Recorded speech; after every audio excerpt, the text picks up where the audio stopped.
Let's just adjust the exposure a little bit. Hey, what's up? This is another episode of Watch You Strappin. These are not watch reviews. They're just impromptu videos when I can take them, and this wristwatch check with usually a new strap combination, just to show the pairing off, just for fun. That's basically it for this, the gist of the series. So they're pretty quick, and yeah, I am on. Just an FYI, in case you may have noticed why, and maybe asking why do I always do so many of these inside a car or vehicle of some sort.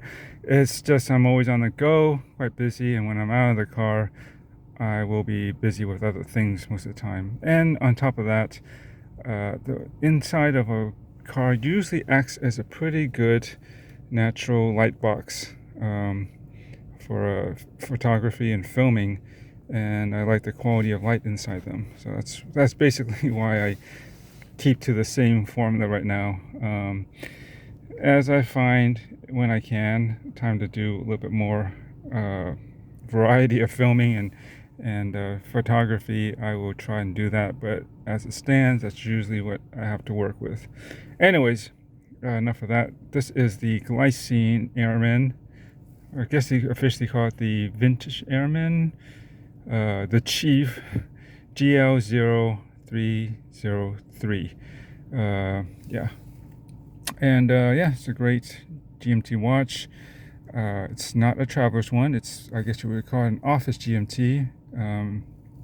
Uses basically an ETA 2893-2, but I believe this is probably whatever the Salida equivalent is of that. I don't know. Watches outside of the Swatch group tend to get whatever they can, but I think recently Salidas have been more available. But anyways, this has a nice radiant, I would say, anthracite gray dial.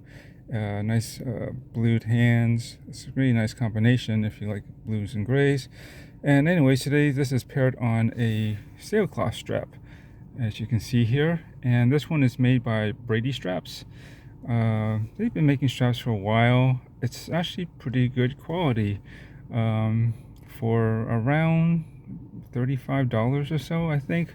Not including possibly shipping, but I would say this, I've had some other sailcloths which I would say does not feel authentically like sailcloth. It feels almost like canvas or Condura. What I find it should feel like, at least from my limited experience, is something that's kind of almost waxed or I wouldn't say plastic-like, but like this watch, you can kind of see it. It's got a slight sheen to it. It's got this smoothness when you run your fingers over the surface, like it's waxed or something, or there's some sort of water-resistant coating, or just the material itself, the nature of the sailcloth rather, should be like that. And this definitely has that. It feels tightly woven. It's got some, it's padded, but it's not like overly stiff. It's actually, I'm trying to remember. Actually, when I got it, it wasn't. I mean, it's firm where it needs to be, but it is actually pretty pliable, and it's comfortable for sure. Inside, the backing is nubuck leather. I think that's what they say. It's genuine leather. It's questionable whether. See, I want to get more sailcloth straps, but there's only a very select few that I would feel are maybe truly water resistant, or I don't want to say waterproof, but like you can actually use them in the water, versus some they say that they're water repellent, or in this case they say it's water wearable. And I asked them, Brady's, I emailed them just to find out what exactly do you mean by that. I mean, because the inside, I assume, looks like you can kind of see it through the holes. I think there's leather inside. I mean, the backing or the bulk of this is leather. I think you can kind of make it out from this angle. The underside is like a light color, but if it's basically leather that's wrapped in sailcloth, I mean, on the very top surface that you see a sailcloth, sure, it'll be water resistant, but I mean, even if you're not diving, if you get just pretty wet, that, yeah, I mean, that water might go right over the sailcloth part, but won't it still run and get underneath to the leather part, or even through the holes, right? So I don't know, and I don't believe that leather is somehow treated to be water resistant. I haven't really tested it, but I don't want to until I got an answer. But they never responded, so I don't know. I'm not taking this as a truly water resistant strap. Just on the surface doesn't really count for me. It's got to be on top, inside, and underneath. I believe Artem makes some that are truly water resistant, but you know, pay quite a bit more.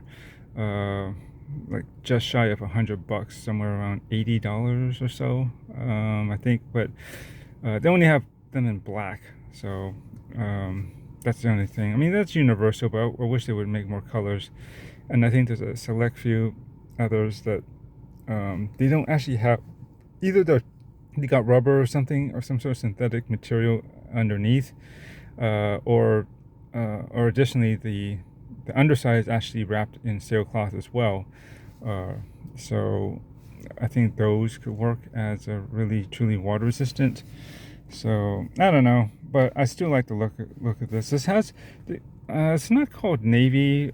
I'm trying to remember if they just call it blue or dark blue, but I've never really seen the sailcloth strap quite this tone before. I mean, I have another one that's, I believe, in a navy color, but it was a freebie, and again, the material doesn't feel as nice as this. But most of the other sailcloths I've seen, if they do come in different colors such as navy or dark blue, it looks much more dark blue. This one has like this, it's kind of like a medium blue, and it's almost got a little hint of gray in it, so it kind of feels almost blue grayish.